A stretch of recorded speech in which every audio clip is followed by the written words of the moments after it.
Hey everyone, welcome, welcome. Thank you for joining us. Hi, Diana.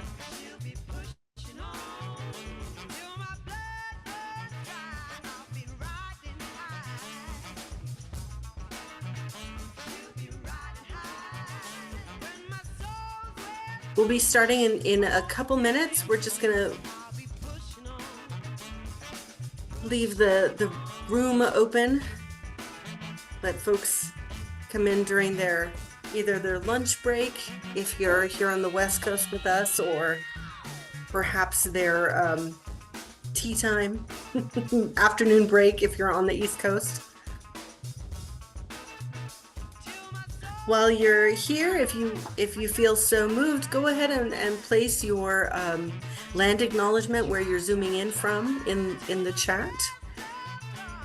I am zooming in from the land of the Shasta, Takelma, and Latgawa people. I am Carla, the artistic director of SF Shakes, and I'm actually zooming in from Ashland, Oregon, while I am doing a second job at the Oregon Shakespeare Festival. That is my land acknowledgement. Welcome, everyone.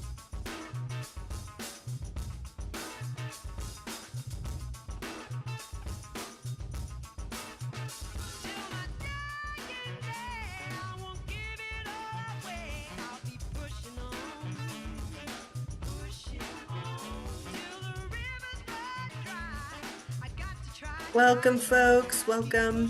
Feel free to put where you're zooming in from. We'll get started in a few minutes. We're excited to have everybody here. Thank you for joining us. If you, zooming in from Santa Rosa. Oh, and you, yep. Wonderful. All right. How many of you in the room show with like let's do a heart. How many of you have seen one of our past Let's Talk About It?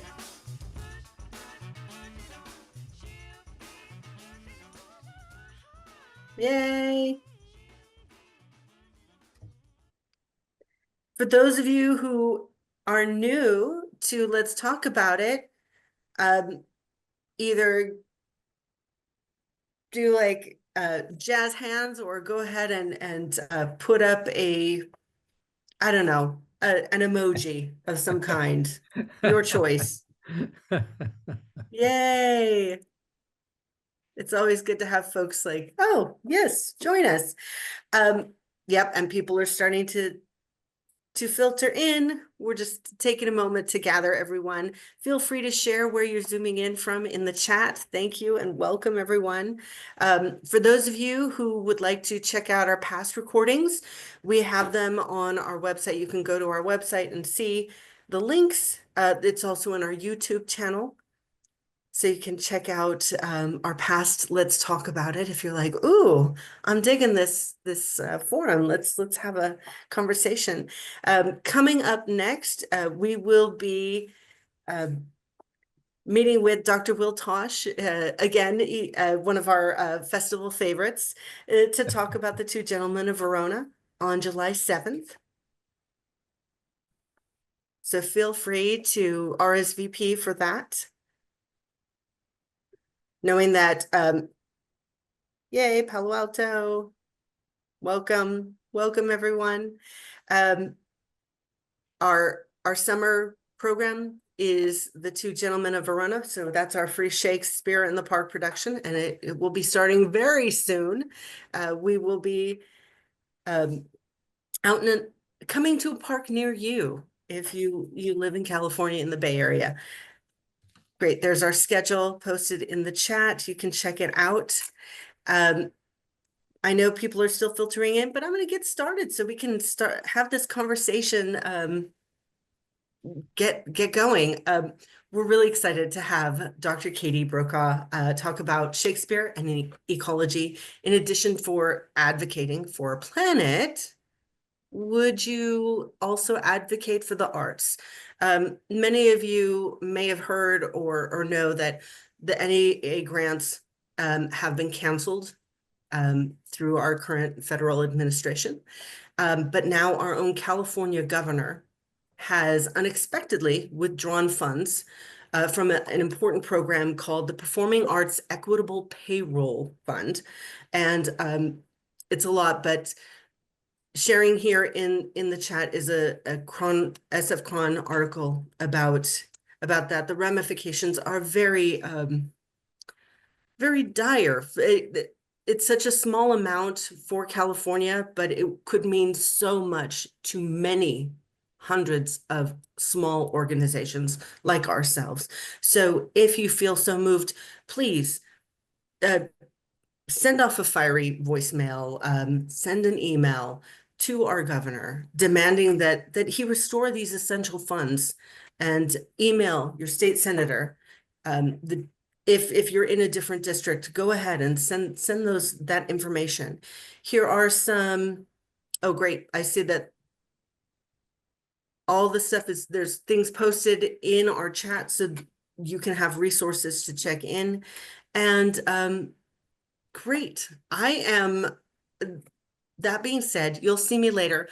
Post your questions in the chat. I will be checking that out and uplifting them. But without further ado, I would like to introduce our board member, Dan Rabinowitz, and Dr. Katie Brokaw to have this wonderful conversation. Thanks. Terrific. Thank you very much, Carla, and thank you, Katie. We all owe Katie not just a debt of gratitude for joining us today because of her remarkable, both the breadth and depth of her expertise in much of what we're going to discuss, but we also owe her warmest congratulations because she has just accepted a position as professor of English at the University of Texas at Austin and as the director of the Winedale Shakespeare Center of the University of Texas. So this is wonderful. It's University of California at Merced's loss. It's Austin's gain, but it's a net gain for all of Shakespeare studies in the United States. So Katie, congratulations. And thank you for taking the time amidst making this transition to join us. So as we usually do in these discussions, what we like to do is to set out 3 or 4 things that Katie and I are going to be discussing and from which we will learn from Katie's deep experience and expertise. And there are, the goal today was to really focus in on Shakespeare's relationship to the natural environment and the way in which his experience of the natural environment and the way in which his audience's experiences of the natural environment both inform the playwriting, inform much about it, and in some ways differ from our own experiences, and in other ways, there are other ways in which we can find confluences of them as well. And Katie has been a leader in finding confluences in very important ways. And although I don't usually do this, I wanted to start today with a quotation from Stephen Greenberg's wonderful, wonderful book, Will in the World, which is in some ways one of the most insightful quasi-biographical studies of Shakespeare that any of the great American scholars have done. And Greenberg was addressing the well-known and well-understood fact that the group of theater professionals, who had basically sort of emerged themselves into a trade and a profession in Elizabethan England, considered themselves to be highly sophisticated, considered themselves to be deeply urbanized, considered themselves to be attuned to the details and the content of courtly issues, of court politics, of court customs and mores.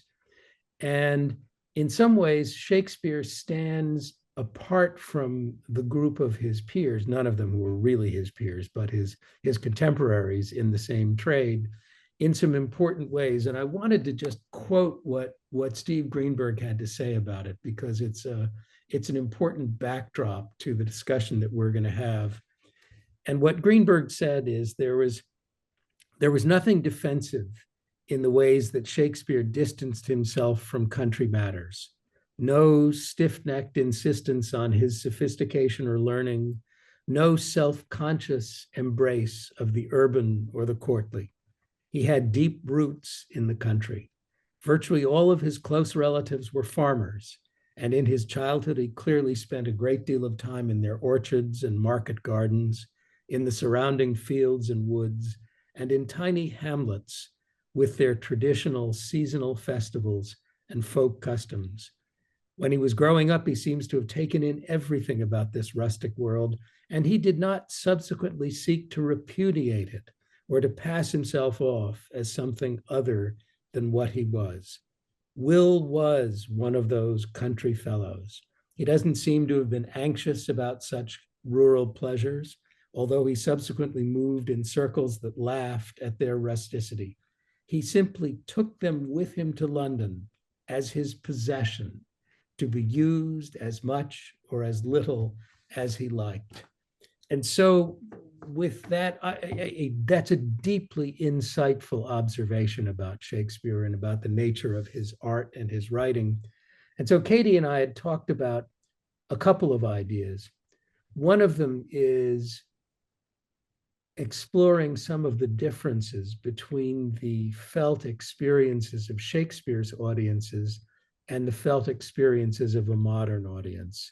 I've always been interested in this idea that Shakespeare's audience were deeply familiar with what the Victorians called the language of flowers, and what the Elizabethans would have called correspondences, was the word they would often use, with the natural world. And we see the use of different flowers and different herbs in lots of the different plays in important ways.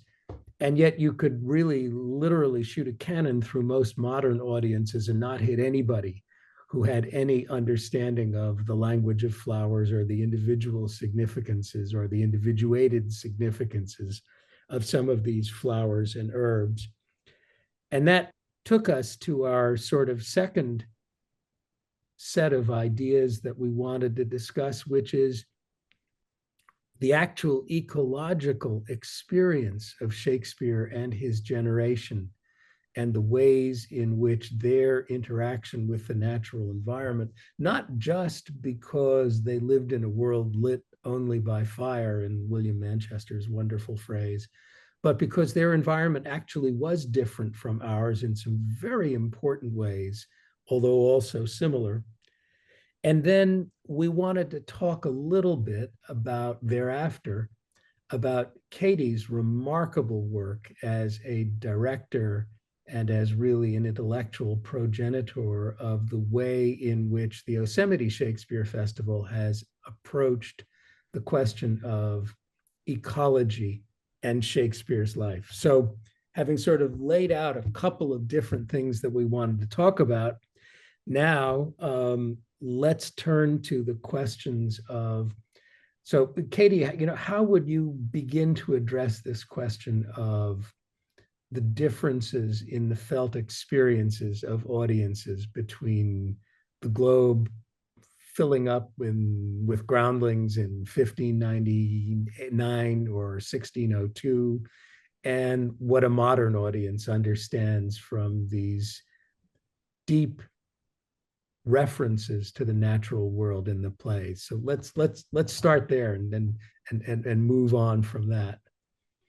Yeah, thank you for all of that.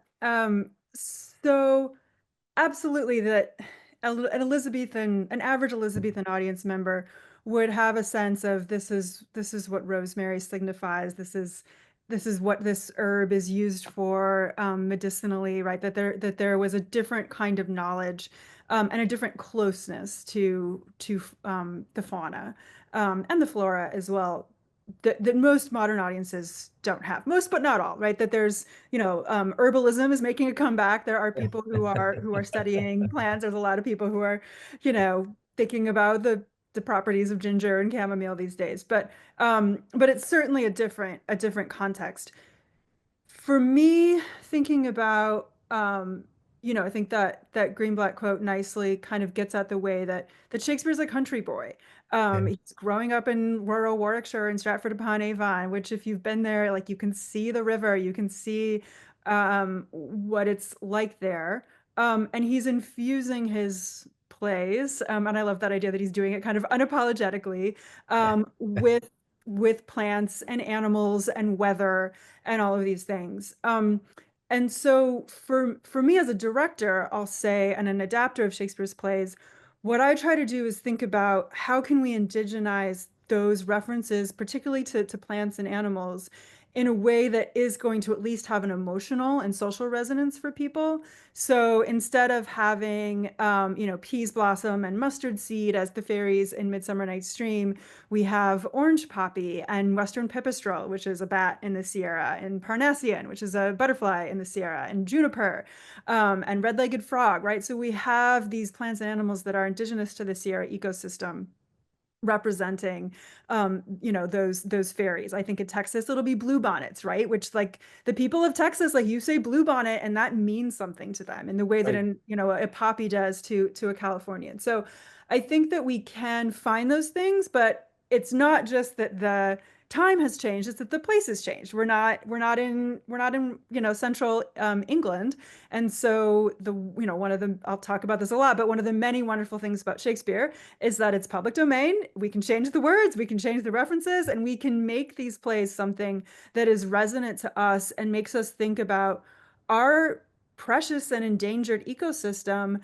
And another wonderful thing about Shakespeare, another reason it works so well for eco theater, is that it has such a long tradition of being performed outside, right? More than any other playwright, there's this tradition of outdoor Shakespeare. So you can be thinking about heat and rain and flowers and squirrels and whatever in these plays, and you're actually experiencing that in real time with the audience, with the cast, in the way that the Globe, audience members at the Globe are also sharing an ecological, space as well. Well, it's interesting, and that's, I think that really speaks back to the idea that Greenberg was advancing, which is that this is entirely unapologetic on Shakespeare's part. He didn't care what Fletcher or Beaumont or Marlowe might have thought of this. This was just part of his life experience that he was happy to share. Happy to share. That's maybe not the right way to describe the artistic act of creation, of embedding these things in his plays, but which he was intent on sharing with an audience who was, in fact, attuned to it. And the idea, I think, of the transposition, which you have often done in your performance work, really gets back to a deeper connection between the audience and these ideas that was, I don't view that as an inappropriate edit of Shakespeare's plays. I view it actually as the opposite. It's actually reaching back to the ways in which Shakespeare actually intentionally connected with his audience at that time. Yeah, it's interesting that you say that because, I mean, a while ago, I realized that my obligations are to the 21st century, not the 16th. Right? That it's, You've already set yourself apart from much of the Shakespeare scholarly world, Kate. I know, but and theatrical, though I think this is changing. But yeah, I just care a lot more about the 2020s than the 1590s. But so last year for Shakespeare in Yosemite, we did A Midsummer Night's Dream, and my collaborator and co-writer, with whom I have a forthcoming book, Elizabeth Freestone, who's an associate director with the Royal Shakespeare Company, she came over to see our dream and stayed with us in Yosemite. And we heavily adapt these plays to be about the Sierra ecosystem, to be about That play was actually set in 1934 and 2024, 90 years apart, thinking about what's changed in that time and how decisions, ecological, environmental decisions have an impact that reverberates for generations. So it had a very, it was very specific sort of motivation goal for that production. And watching us, Elizabeth said, this is actually the closest I've ever felt to sort of Shakespeare's company, right? That I mean, I do our adaptations after auditions. I'm adapting for our cast for their skills in the way that Shakespeare was writing for, here's what, Will Kemp can do, here's what Burbage can do, right? We're writing in a way that we want to have political meaning in the way that that Shakespeare did as well, that has social resonance. We're adapting old stories to speak to our times, which is exactly what Shakespeare did. So in a way, what we're doing is just as Shakespearean, just in a different way, than what, sort of the Globe, when the Globe was initially really doing those original practices productions, than the Globe is doing, right? Because for an audience member, if you're seeing a show and are emotionally connected to it and feel like it feels contemporary, that's probably closer of a sort of social and emotional experience than you're going to have when you see sort of like a Globe production that is, particularly what they were doing about a decade ago, where it's kind of like a museum, like a time travel Yes. experience, right? Yes. The Which OP, is the Rylands OP issues. Yes. yeah, Yes. yeah, So, yeah, and Katie, this all are is, valuable. I'm not saying, of course, of course. So, this is raising an interesting question in my own mind, in the sense that the overarching ecological issue that we are facing, and I make no apologies to the anti-science, blind, financially corrupted movement to deny that global warming is important or is in fact the ecological issue of our entire time. Um, Help us understand a little bit, because I know this is something you've actually looked into quite deeply. What would an audience in Elizabethan England have been experiencing in terms of the broader natural world and a broader ecological sense? What's the correspondence, as they would put it, between their experiences and our own in this? Can you shed some light on that? Sure. Yeah. And so I'll just back up for a second and say, the roots of the word ecology are from the Greek word oikos, which means home. So to study, to think ecologically is to think in terms of the home, right? Our earth is our home. When we think of an ecosystem, it's that the world or the home around us, the natural home around us. And so when I think ecologically as a scholar and director and teacher, I'm thinking about what does Shakespeare mean to our community, but also that means the more than human world that we inhabit. And so I just want to sort of back up and say when I'm using that word, I'm kind of trying to evoke all those things. So in terms of the ecological world in which Shakespeare and his contemporaries were living in, he is our contemporary in some interesting and important ways that I think help make his plays so useful and resonant when we're thinking about climate change, biodiversity loss, environmental injustice, all of these great issues that are entwined and are and that are really the issues of our generations. He lived through what geologists now call the Little Ice Age. So there was a time in Shakespeare's lifetime where there were sort of years without a summer in the way that some of us are experiencing years without a winter. He was experiencing years without a summer. Interestingly, some think that the part of the reason for the Little Ice Age, that sort of period of cooling and during Shakespeare's lifetime, had to do with early colonization. That as more and more indigenous people who were living in harmony with the natural world in the Americas, who were doing controlled burns, who were taking care of the ecosystems, as more of them were killed, there was actually sort of too many trees were being planted that sort of set the ecosystem, the sort of the global balance out of whack. So that's an interesting idea. He's also at the same time in England living through the early days of deforestation and early conversations about, are we taking more resources from the natural world than we're replenishing? Are we cutting down too many trees? And of course, why are they cutting down trees in England? They're cutting down trees not just because of population growth, but because they need to build all those ships to send out. So all of this is tied up into, from the start is tied into these issues of justice and colonialism and racism and all of these issues that continue to haunt us today. So in his writing, we can see him talking about worrying about deforestation.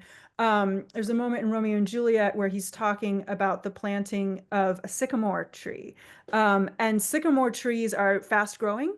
So they were being replanted near Stratford because people knew that they needed the shade, that they needed all the benefits of trees, and they were deforesting so fast. They were thinking, what can we plant quickly? Sycamore, right? So when he's talking about the eastern sycamore groves in Romeo and Juliet, that's probably what he's referring to.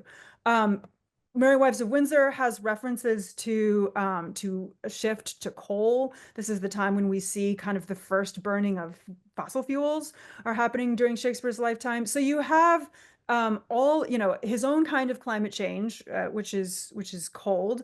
You have deforestation. You have the replacement of burning wood with burning coal. You have the fact that he's living between Copernicus and Galileo, and at the time of a kind of rise in botany and these other sort of fields of science. So you have this really interesting time period that is kind of the start of what we're living in now. And some scientists actually date the start of the Anthropocene, which is the sort of the age in which humans are irrevocably changing the whole planet. The start of the Anthropocene is 1611, the year that Shakespeare writes The Tempest. So that's so interesting because 1610 is the year in which James signed the charters both for the colony of Virginia and for the East India Company. And so this is spot on in terms of the confluence of these historical and Anthropocene events. And Shakespeare was, of course, we know from for many reasons how deeply aware Shakespeare was of this. It's not just the discussion in The Tempest. It comes up in lots of different places. This awareness of what was going on in the outer world and the beginning of formal colonial business ventures as well as governmental ventures at exactly the same time. In a sense, but even with all of this being said, one still comes back, and this is where I think the work that you've done at Yosemite, and I assume will carry forward at Winedale, an audience that lived in a world without electric power, without electric light, a world lit by fire, a world where darkness and light had different connotations in terms of the rhythm of their lives than they do for us. It does need, the adaptation can be very fruitful as a way of addressing the differentiation of these audience experiences. I think. Katie, what originally brought you to this area of endeavor? How did you begin finding your path to this particular garden in the broader Shakespeare studies world? Yeah, thank you for asking that. So I got the job at University of California, Merced in 2011. So I moved to Merced, moved to the Central Valley in 2011. And I had been a theater major, but while I was getting my master's and PhD, was really, not doing so much theater. When I got to Merced, I started acting with Merced Shakespeare Fest, this lovely local 25-year-old amateur Shakespeare festival. And I got really interested in the idea of amateur Shakespeare and the fact, if you are reading modern criticism, it tends to be about what's happening at the Globe, what's happening at the RC, what's happening at OSF, right? And yet so much Shakespeare it's happening in the amateur section. So I finished, turning my dissertation into a book. That first book is about the 16th century. It is a piece of historical work. And my interest was really shifting towards the here and now, right? Like, what does Shakespeare mean to communities? So my second book, which came out 2 years ago, focuses on that. It's called Shakespearean Community Performance. It's thinking about how Shakespeare makes a difference in communities. Because the community I've lived in for the last 14 years is the San Joaquin Valley, I have lived in a place that's on the front edge of climate change. I've lived on a place, if you know the Central Valley, it is a place that is uh, full of air pollution, really bad air pollution. We have a disease called valley fever that people can't explain. Incredibly hot summers that are particularly our farm workers who are out in the fields are facing. So we're on the front, kind of on the front lines of environmental injustices, as in addition to social injustices. It's a very poor area of under-resourced area of the country. So I couldn't help but have that change me, kind of as a person, as a scholar, and as an artist. To be in the Central Valley, to be 2 hours from Yosemite, which is facing its own problems, both in terms of governmental problems, especially lately, and wildfires, floods, and all these kinds of things. So I let myself be transformed by the community in which I was in, right? So to think ecologically about Shakespeare for me was to say, what can Shakespeare mean to this community here and now? My students at UC Merced, 90% people of color, they're Gen Z, right? They have their own priorities. And making work with them, collaborating with my students, with park rangers, has led me to the kind of work that I've done. So I owe it to where I live, really, and where I have lived, which I'll get emotional about now that I'm leaving it, but it has changed me. So, Katie, can you tell us a little bit about your forthcoming book? I know you have a book that is coming out, and I think people will be very interested to hear a little bit about it. If you wouldn't mind sharing some about it. Sure. Well, the first thing to say about it is it's short, which I think is a great adjective for books. It's in the Cambridge Elements, the Cambridge University Press Elements series. So it's a little book co-written by Elizabeth Freestone and myself. It's called Performing Shakespeare on an Endangered Planet. It comes out in July. And it's really a why to and how to of doing ecological Shakespeare now. So the first chapter is really thinking about why stories are important for the climate crisis, why theater is particularly an effective form of storytelling because it's multi-voice, it uses action, it uses body and space, it's collaborative in the kinds of ways that we need to practice collaborative creativity if we're going to solve the crises of climate change and biodiversity loss. And then why Shakespeare, for the reasons we've just been discussing historically, and because Shakespeare gets people in the door who might not go to a play about climate change, which is really important, right? I mean, do absolutely go to plays and read plays by Cherie Moraga and Chantal Bilodeau and all these wonderful writers who are writing eco plays now. But the problem that climate plays and environmental plays tend to have these days is that they have trouble attracting audiences, and the audiences they do attract are already on board. It's preaching to the proverbial choir. Whereas there's no outreach there. Right. But you go to our Romeo and Juliet in 2023 and you end up learning about the reintroduction of the red-legged frog to the Sierra ecosystem. Or you see our Midsummer Night's Dream last year and you learn about 20% of the Sierra's sequoias burning in the last 5 years due to climate change. So Shakespeare gets different people in the door. It gets funding in different ways. These days it gets past censors in particular ways. I'm about to move to Texas. If I were to broadcast what I do in my plays with the title of the plays, I probably couldn't perform them. Right. But, so there's all sorts of things we can do with Shakespeare that we can't with others. So the book kind of talks about that and then talks about how to adapt the plays, how to adapt the words, the dramaturgy, and also ecological practices in terms of recycling and how we're stewards of our outdoor spaces and things like that.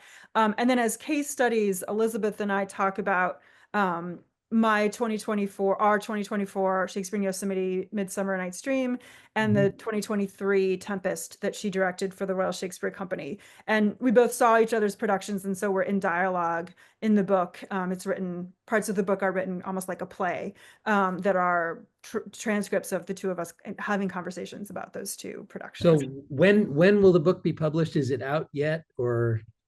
No, it's late July. I'll put a link. I think I can. I think Toby actually already posted a link on it. Oh yeah, great, which perfect. is great, and I know people will want to. There's one of the things that Katie and I talked about when we were preparing for this is an idea of my own. I hasten not to attribute it to Katie because I don't know whether she agrees with it or not, but it's something that has been much on my mind. I loved Maggie O'Farrell's book Hamnet, and I thought that the most interesting part of that book to me, others I'm sure have different perspectives on the book, but one of the most interesting parts of that book to me was the portrayal of Anne Hathaway as being in essence, what Elizabethans and others might have described as a wise woman, a woman who was deeply grounded in Stratford's fauna and flora and in centuries of both medicinal and arguably shamanistic lore about the interaction between people and the environment. And the picture of Anne Hathaway as someone with these deep sensibilities and skills, for me at least, filled out what had always been the sort of blank of, someone who's largely neglected, partly because there's very little written record, but largely neglected also almost consciously in the vast ocean of Shakespeare scholarship. And the book, the novel, Maggie O'Farrell, posits Anne Hathaway as being a person of equal intellectual and moral weight to Shakespeare, albeit in profoundly different ways. And that to me was almost sort of revelatory in terms of my own thinking about this, that it explains the potential of the attraction between the young Shakespeare and the slightly older Anne Hathaway in a way that is not dismissive or reductive, in the way that most of Shakespeare's biographies have tended to do. And this idea of part of the reason why she stays in Stratford and he goes to London is the depth of her connection to Stratford's ecology and environment and her affirmative role there inside Stratford's social ecology. I found that just enormously striking and far more respectful of Shakespeare's wife than almost anything else that I have read about that. I'd love to hear your thoughts about that. Yeah, I guess I'm not an expert in Anne Hathaway biography or Shakespeare's. I mean, she grew up in Shottery, very rural, outside of Stratford upon Avon. Why wouldn't she have had that kind of knowledge? Sure. I think for me, what's more interesting than speculating about Anne Hathaway herself, that one person, is to think about how no matter what is true historically, there's something that's so beautifully poetically true, right? That there is a kind of knowledge that tends to be an indigenous knowledge, that often is a knowledge that is possessed by women, right?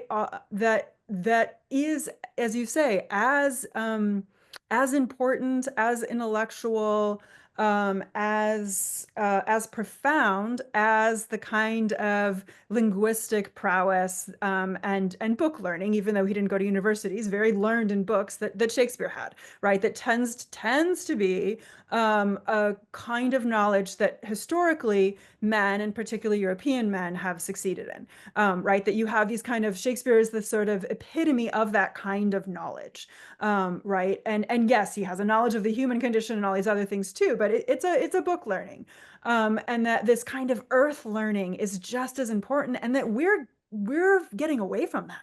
And that's really dangerous. And that's a theme of almost all of our plays, is that knowledge that we, all of us, used to have of the natural world. And it's not just, I think people often think, when they think of Indigenous people, they think of people of color, which of course is where a lot of lost Indigenous knowledge is, especially particularly in the Americas. But that Europeans used to have that knowledge of their land too, that someone like an Anne Hathaway had this close relationship with the land, that the Sami still have that relationship with the land.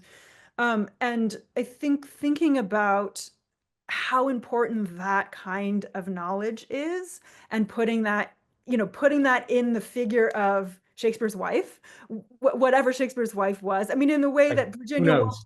idea of the Shakespeare's sister was a really helpful way to think about access to education and feminism and all the things she was thinking about. Thinking about Shakespeare's wife as putting on her this idea of that kind of knowledge, I think is it's just sort of like spiritually resonant with me, and I don't really care if it's true or not. It's just like the bigger idea is true. It felt right to me. That's all I can say. But that's totally an emotional response. Katie, I know that you have brought a couple of photographs of some of your productions. And before we move to our questions and answers from our friends and supporters online, I'd love if we could ask you to share some of your photos of some of the work that you've done at Yosemite, which I think are a kind of a prefiguration of the work you'll be doing at Winedale, and also have deep correspondence with our work here at the San Francisco Shakespeare Festival, where we are deeply committed in our main summer productions to doing things in parks, out of doors, without the usual, with never in the normative proscenium theater with a darkened audience and a brightly lit stage. So please walk us through some of these photographs, and then Carla, at some point, who is our important, I won't say disciplinarian, but guide on time, will interrupt us when she needs to, so we can take questions from our friends and supporters online. Sure. Thanks. So I'll just kind of speed through, because I think it might both answer some questions and prompt some questions, a kind of like quick company history of the 8 years of Shakespeare in Yosemite. So we started in 2017. This is where we have done most of our performances, in Curry Village in Yosemite, where you're looking right at Half Dome. So this is our first year, which was a sort of collage production that we wrote, that was a kind of a proof of concept that spliced together writings of John Muir with Shakespeare. And we had Lee Stetson, who's been playing John Muir in Yosemite National Park since the 80s, as Muir. And so this was, our very first production was small. We just had sort of t-shirts for most of us. And that was kind of what got us into the park, which is a longer story. Then we did full-on Shakespeare starting in 2018. This is the other space that we have performed in, called the Lower River Amphitheater, right by the Merced River in Yosemite. So we did a 2018 Midsummer Night's Dream, where we had one of the rude mechanicals actually was a National Park Service ranger, and the others kind of pretend to be people who worked in the park. So it was Snug, the Fireland firefighter, and Snout, the wilderness ranger, Bottom, facilities operations specialist, etc. And that production, we had the floor. There's our Bottom, and the flora and fauna. So you can see we have orange poppy, juniper, and mule deer, right? That we were representing the flora and fauna of Yosemite.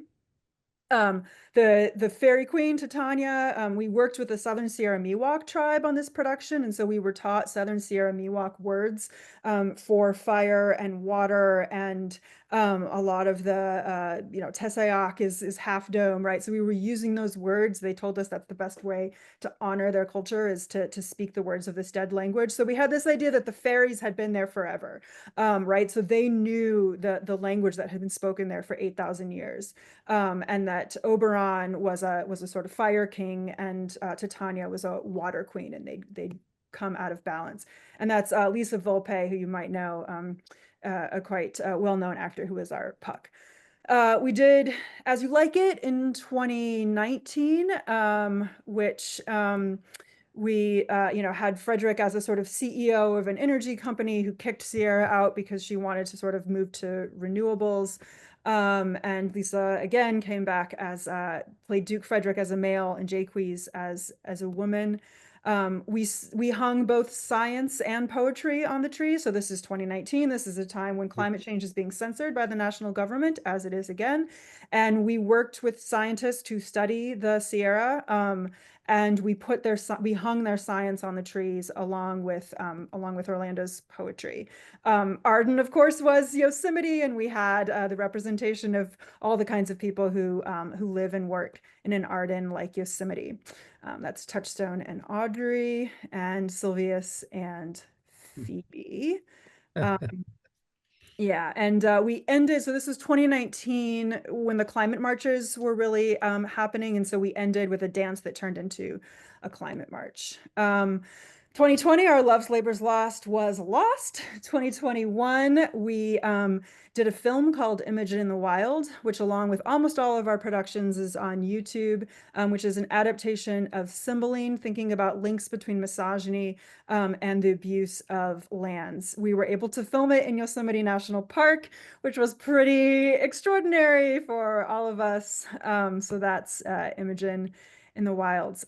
We came back to live performance in 2022 with a Love's Labor's Lost that honors, it was supposed to be our 2020 production. So the first Earth Day is 1970. So our Love's Labor's Lost was set in 1969. A group of songwriters are on retreat in Yosemite, and they say, we're just going to focus on our music and not talk to girls all summer. And then, of course, they meet a girl band, and that happened. But it's really thinking about this movement for the planet that happens in 1969, same year that we have Stonewall and all sorts of civil rights and feminism movements, that you have people organizing for the planet, and then President Nixon bringing the EPA into existence, signing the Clean Water Act, the Clean Air Act, the Endangered Species Act. So we talk about all of this in this play, which was, I'm going to get emotional, it was really profound for the boomers in our audience to say, oh yeah, that was me, I did that. And for our younger audience just to say like, oh wow, like we have this in common and we owe this to you. Sorry, I'm getting emotional because so much of this is falling apart right now. So much of this that we fought for, or the generation before me fought for 50 years ago. Katie, we are all, I think, we are all in what I would characterize as the loyal but profoundly determined opposition at this point. And this is an important path towards saving ourselves and saving things for our children and grandchildren.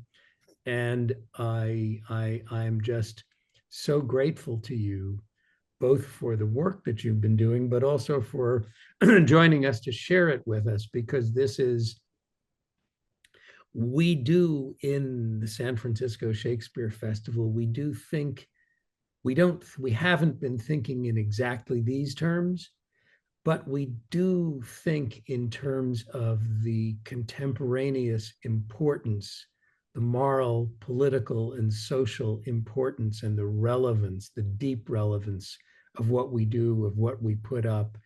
And we really do believe that the work that we do to get this art up there is an important part of the loyal opposition. And now I see Carla is actually ready to take over. So Carla, we turn it over to you for questions and comments and thoughts from our friends and supporters online.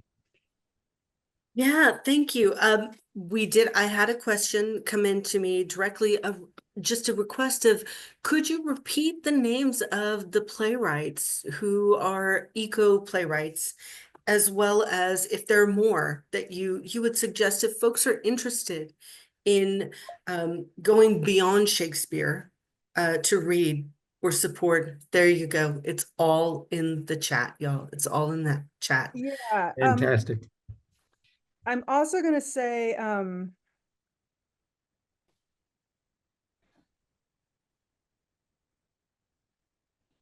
so my co-writer Elizabeth, she and her wife wrote a book a few years ago called 100 Plays to Save the World.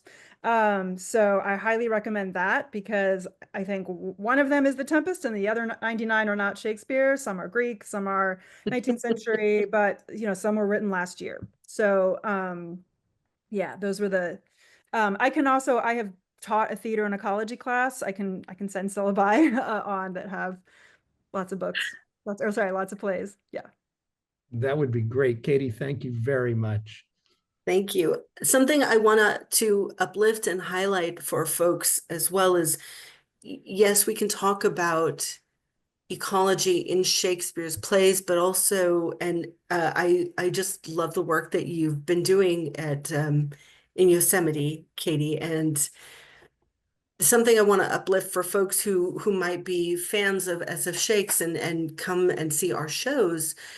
We doing outdoor theater is very much impacted and very much needs to be in line with our climate change is real. Just in case anybody had any questions about that, it's real. And many theater companies like ourselves, we have an AQI policy, which is, how many particles are in the air, because it can affect not only our audience, but our actors. We have a heat policy. Um, if it gets too hot, it's really hard for folks to enjoy a full show. Things like that are happening across the country as more and more outdoor Shakespeare companies have to take in their environment and how things are shifting. We're having longer, hotter summers. We have a rain policy as well, but it has not rained. I'm not even gonna knock wood, because if it rains during free shakes, like that would be incredible. But it has not rained during free shakes, I think, since 2015. Yes. Yes. So You know, those things are real, Knocked and on wood for you. Carla, we have to take those things into account. Carla, you're taking me back to the years when I was deeply engaged with Shakespeare's Globe in London.